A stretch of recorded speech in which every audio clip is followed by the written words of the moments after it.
जय हिंद दोस्तों, आज के इस क्लास में आप सभी का बहुत बहुत स्वागत है। तो साथियों, आज के इस क्लास में पॉलिटी यानी कि भारतीय संविधान का आपका सेट नंबर 22 चलेगा। और साथियों, इससे पहले जो भी क्लास आपका छूटा हुआ है, आप बिहार पुलिस के बैच को ज्वाइन करके वो सारा क्लास आप लोग कवर कर सकते हैं। तो चलिए इसी के साथ आज के सेट को स्टार्ट करते हैं। तो देखिए, आज का पहला क्वेश्चन है, भारतीय संघवाद को सहकारी संघवाद किसने कहा था? चलिए सभी ऑप्शन को ध्यानपूर्वक देखिए और साथियों प्रत्येक स्टूडेंट को नीचे लाइव चैट में या फिर कमेंट बॉक्स में अपना अपना उत्तर जरूर बताना है। चलिए बताइए, भारतीय संघवाद को सहकारी संघवाद किसने कहा था?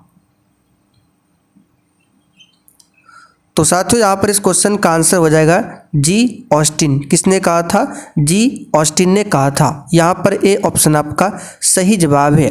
अच्छा, भारतीय संविधान को अर्धसंघात्मक किसने कहा था? ये भी क्वेश्चन पूछा जाता है और हमने आपको पॉलिटी क्लास में बताया था। तो भारतीय संविधान को अर्धसंघात्मक या फिर अर्धसंघीय किसने कहा था? केसी हुयर ने, जो कि बी ऑप्शन में दिया हुआ है। तो दोनों क्वेश्चन को आपको यहाँ से ध्यान रखना है।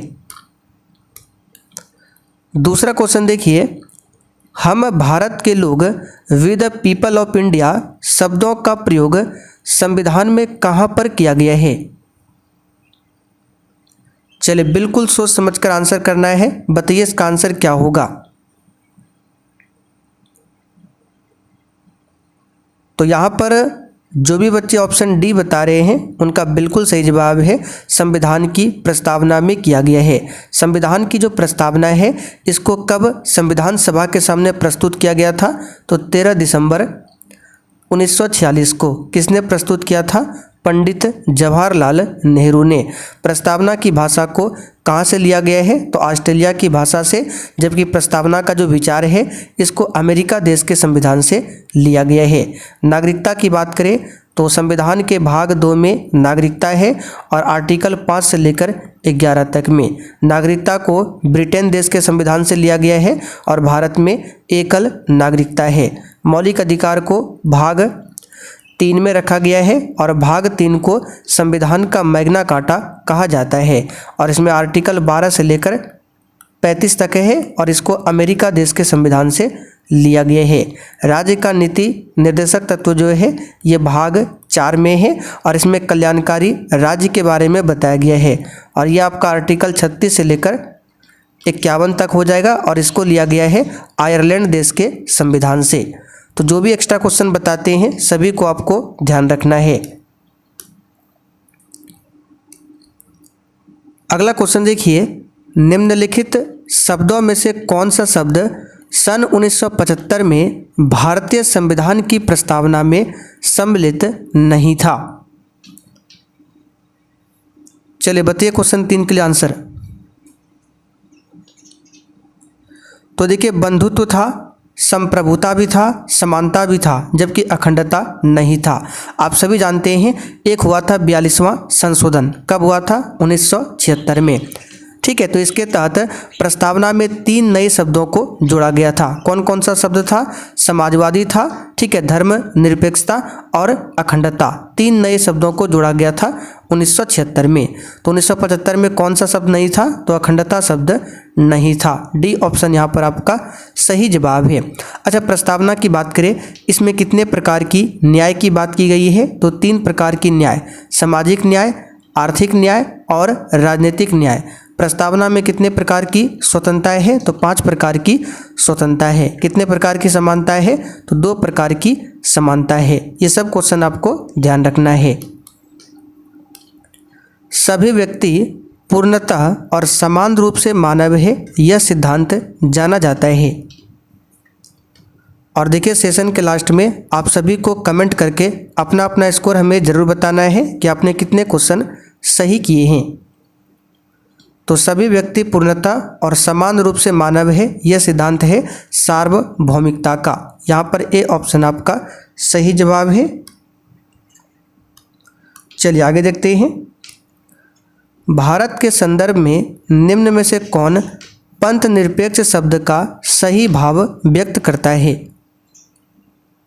पंथ निरपेक्ष या फिर धर्म निरपेक्ष, इसको 42वां संविधान संशोधन 1976 के तहत प्रस्तावना में ऐड किया गया था। इस बात को ध्यान रखिएगा। तो यहाँ पर इसका आंसर क्या होगा? पंथ निरपेक्ष शब्द का सही अर्थ क्या है? भारत में राज्य का कोई विशेष धर्म नहीं है। ठीक है, यहाँ पर सभी धर्मों की मान्यता जो है वो बराबर है। डी ऑप्शन यहाँ पर सही है।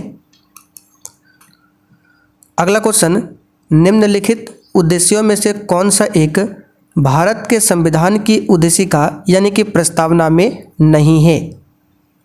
बिल्कुल टॉप लेवल का क्वेश्चन है।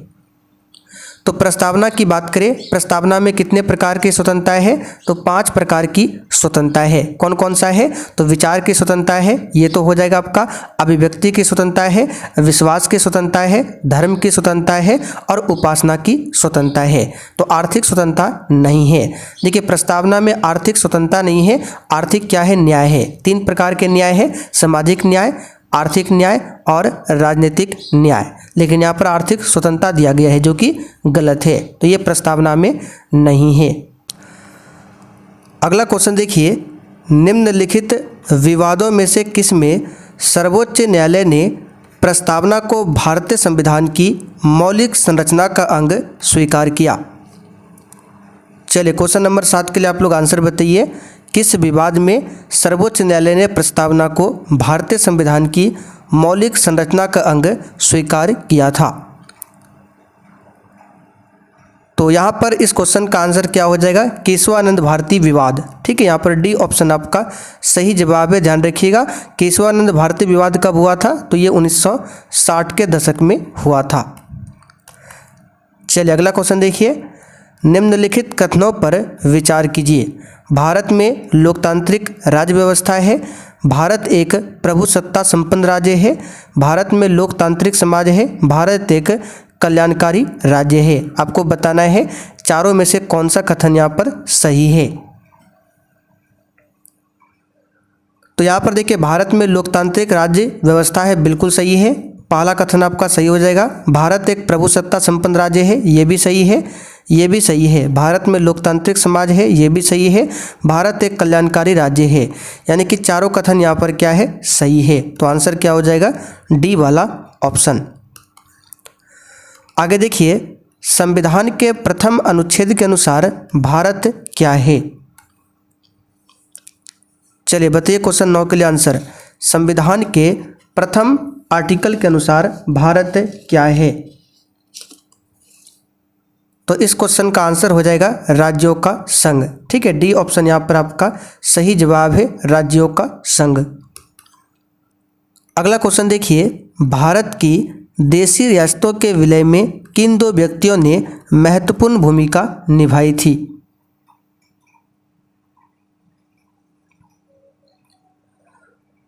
तो यहाँ पर क्वेश्चन नंबर 10 के लिए आंसर हो जाएगा सरदार पटेल तथा वीपी मेनन।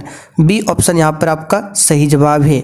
देखिए, भारत की आज़ादी के बाद टोटल 562 रियासत, ठीक है, 562 रियासत में से 559 जो देशी रियासतें थी ये भारत में विलय हो चुका था। ठीक है, 3 जो देशी रियासतें थी, कौन कौन सा? तो हैदराबाद था, जूनागढ़ था और जम्मू कश्मीर, इसको बाद में मिलाया गया है। इसमें से एक क्वेश्चन बनता है कि हैदराबाद को किसके तहत भारत में मिलाया गया था? तो एक ऑपरेशन हुआ था, ऑपरेशन पोलो।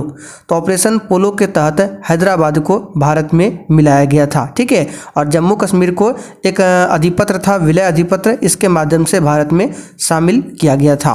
तो इसका आंसर होगा सरदार पटेल तथा वीपी मेनन। सरदार पटेल को भारत का लौह पुरुष और भारत का बिस्मार्क भी बोला जाता है, ध्यान रखिएगा। अगला क्वेश्चन देखिए, भारत में संघ राज्यों का प्रशासन किसके द्वारा किया जाता है?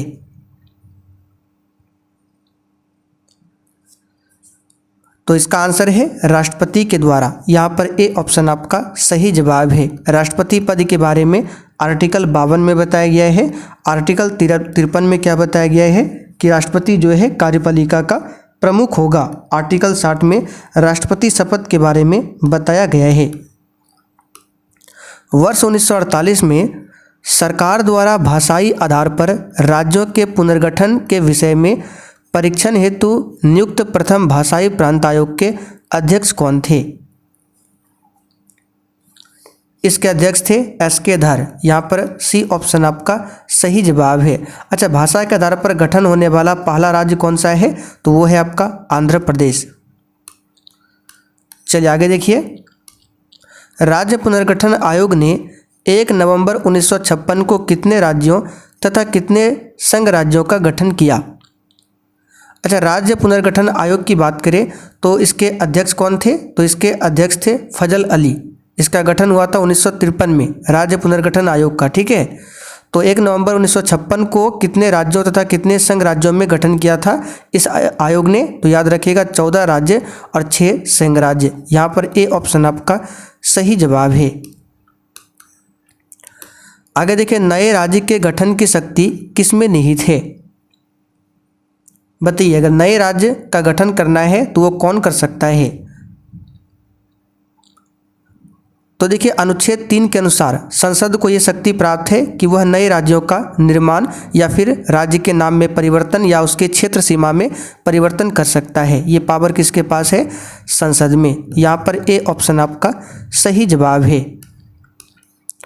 आगे देखिए, किस संविधान संशोधन द्वारा दिल्ली को राष्ट्रीय राजधानी क्षेत्र का दर्जा प्रदान किया गया? चलिए बताइए, इस क्वेश्चन का आंसर क्या होगा? तो दिल्ली को जो राष्ट्रीय राजधानी क्षेत्र का दर्जा मिला था वो है 69वां संविधान संशोधन। ठीक है, 69वां संविधान संशोधन के तहत मिला था। यहाँ पर बी ऑप्शन आपका सही जवाब है। ये संशोधन कब हुआ था? आप लोग कमेंट करके बताइए। तो छत्तीसगढ़ राज्य की स्थापना कब हुई थी? तो इसका आंसर है 1 नवंबर 2000 को। ठीक है, 1 नवंबर 2000 को हुआ था मध्य प्रदेश से अलग होकर छत्तीसगढ़ राज्य की स्थापना। आगे देखिए, भारत में कितने संघ शासित प्रदेश है? तो नॉर्मल सा क्वेश्चन है। वर्तमान में 8 संघ शासित प्रदेश है। कौन कौन सा है बता देते हैं। तो 8 आपका हो जाएगा कौन कौन सा? तो चंडीगढ़ हो जाएगा, दिल्ली हो जाएगा, दमन द्वीप, दादरा नगर हवेली हो जाएगा, लक्षद्वीप, अंडमान निकोबार द्वीप समूह, पुदुचेरी, जम्मू कश्मीर। ठीक है, ये सब हो जाएगा आपका 8 संघ शासित प्रदेश। तो यहाँ पर इसका आंसर हो जाएगा 8। यदि भारतीय संघ में एक नए राज्य का सृजन किया जाना है तो संविधान के किस अनुसूची में संशोधन करना आवश्यक होगा?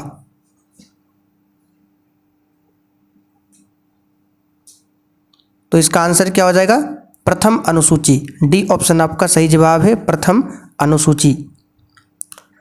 चलिए आगे देखते हैं, निम्न में से कौन एक भारत संघ का सहयोगी राज्य था जिसे बाद में भारतीय संघ का पूर्ण राज्य बनाया गया? तो नॉर्मल सा क्वेश्चन है, यह है सिक्किम राज्य। ठीक है, सिक्किम राज्य।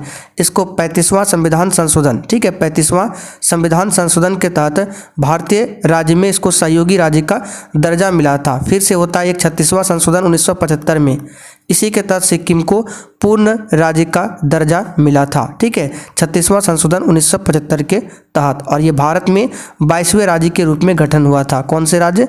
22वें राज्य के रूप में। एक नया राज्य बनाने में संवैधानिक संशोधन के लिए किस प्रकार का बहुमत चाहिए? बताइए, बहुत ही शानदार क्वेश्चन है।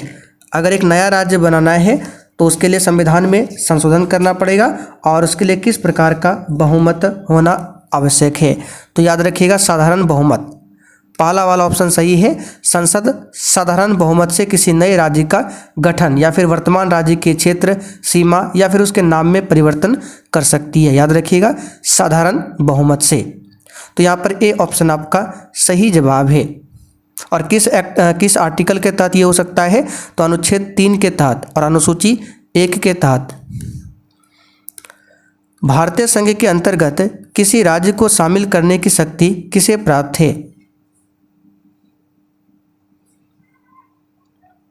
तो इस क्वेश्चन का आंसर हो जाएगा आपका सी ऑप्शन, संसद। अभी बता चुके हैं, संसद। चलिए आगे बढ़ते, क्वेश्चन 22। जम्मू कश्मीर राज्य के पुनर्गठन के पश्चात भारत में राज्यों की कुल संख्या कितनी है? तो पहले था 29, आप सभी जानते हैं। ठीक है, तो जम्मू कश्मीर को राज्य की सूची से हटाकर इसको संघ राज्य बनाया गया। कौन से एक्ट में? 2019 में किया गया। तो अब वर्तमान में 28 राज्य है। चलिए, भाषाई आधार पर सर्वप्रथम किस राज्य का गठन हुआ था?